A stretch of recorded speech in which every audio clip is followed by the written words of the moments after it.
other casters. It seems like they mentioned, who was it talking to? I can't remember who it was, but they did some of the C casting. So, again, I'm AC. This is LD. We're just about ready to jump into games. Good, but seeing the double this early is rather unusual. I think it can work, though. Undying has a pretty low mana pool early on, considering how spells. Courier's gone. Oh. SoNNeikO, I was watching it. I thought they would. They're going to take a tier 1 bottom. In the meantime, Navi's working on a tier 2 top, but it is rather slow going, and I think Vega actually handled that pretty well, the aftermath of the kill there. The damage that's done just by the ward alone, and now Artstyle way up front, kind of out in front of his team. It's just him and Havost here, so Artstyle's going to end up dead. And Havost taking a big chance to try to come out here. He mech'd, but I'm pretty sure he was out of range, and he was hiding in the tree line. If he gets the mech off there, I think it's a different fight. They are chasing no one. The zombie stack up. The tombstone was one hit from death, but they didn't finish it. Bloodseeker coming in, swooping in from behind. There's going to be the coil. He's going to manage to run uphill, finish solo off. And they had already killed the Dragon Knight as well. And it's easy to forget just how unbelievably... ...to stall a push, but... he's still got to complete it, and honestly, Navi are going to get this Aegis, and I think you just go tier 2 bottom, and then you start pushing the base. You may want to push out the top or middle lanes first, but I don't want. Oh, they want to kill off this Nether Ward here. Could be decrepified, and it will be. Now the Rupture coming out, and he just keeps on running. Managed to get the weave. Dendi engages. They're going to try to go on this. There's going to be the Chen Hill trying to get everyone back up to speed. Bloodright is there, and that's going to get at least one. In the meantime, Navi wisely, I think, choosing not to go too far uphill. They do end up losing Artstyle in the meantime. And Artstyle really committing that tombstone there is a bit of a mistake. He got way too far out front, lost the tombstone, lost his life. And now there's going to be a glimpse back. That's going to be SoNNeikO. And that's an easy kill. Oh, Vega just completely dismantling this push. Havost will be on the way out now, scurrying backwards. Dendi still holds the Aegis here, but he doesn't have his ultimate anymore. Arky dropped it in the earlier engagement. Havost trying to life turn his way to freedom, but he gets stunned by the Dragon Knight, focused and brought down. Chase onto solo. That's a fast Bloodseeker, though. He might clean everyone up. He's going to get Seema as well. He's not done yet. Looking for a fourth kill. It's a triple for Funnik. Is he really diving Hive ground?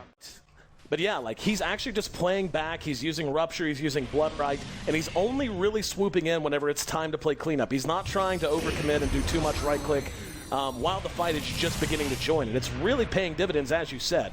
Preemptive weave as they're ready to rush uphill. Kinetic field will come apart.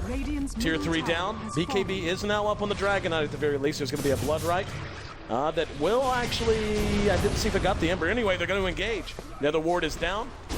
Just got to keep Havost alive here. That's the goal. Don't let the tombstone die either, and well, they'll continue sieging Aaron.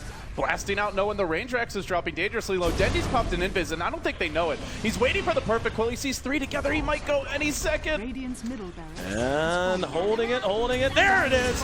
Manages to connect 3, and he got a 3-man silence. BKBs go off, though. Doesn't matter. The damage is just too intense. Funnik this time way up in front. Artstyle once again will end up dropping. The Dragon Knight with his fresh BKB is turning out to be a problem. So Vega, with 2 buybacks expended, need to make this worthwhile. Glimpse on Funnik. He's brought back to the high ground. He will be graved. That speed, though, rushing out and keeping himself alive. Dendi's going to phase shift out.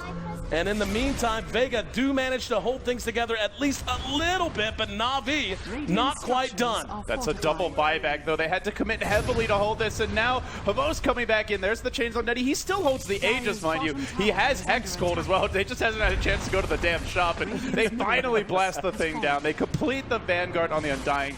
Overall, a net worth swing in Navi's favor. So I was wrong. He bought the Hex and he got a plate mail. So he's just that farm. Here comes the big backstab smoke, though, Aaron. They want to initiate this fight. Oh, they only got Dendi. They're coming from the north. In the meantime, no one already down to half health. BKBs go off on both sides. Static Storm caught no one of value.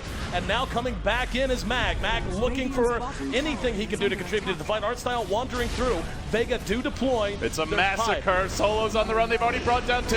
The zombies are stacking up. Funnik getting really aggressive here. They try to bring him down. They can't do it. No one will fall as well. Mag on the retreat out. And it all really started with Dendi wanted what you mentioned earlier, Aaron, which was the vacuum into kinetic field into static storm. But because Dendi disrupted their initiation, they never found that opening.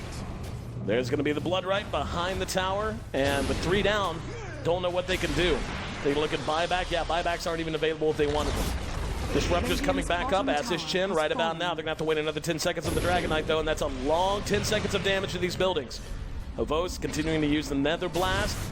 And there was a sin back, I heard it. Oh wow. Uh-oh, he's in trouble, trying to keep him alive. Is he going to move? Yep, he's going to be able to stay alive. In the meantime, beautiful vacuum that time, but no follow-up. Combo not on point. Huge missed opportunity, and now no one coming in. Doesn't have Dragon Form for 30 seconds, though. The zombies clawing at him, and GG, well played. Ouch. 18 to 10, 27-minute GG. That was just brutal. And, you know, I really got to say, I feel like Dendi's the MVP of this game. Yep. All of his initiations were on point. The supports did their job. Artstyle dropped the tombstone effectively. There was that one fight bottom where him and SoNNeikO single-handedly kept Havost alive. And I feel like the whole team played really well, but the game-changing fights were the ones where Dendi either messed up the enemy initiation with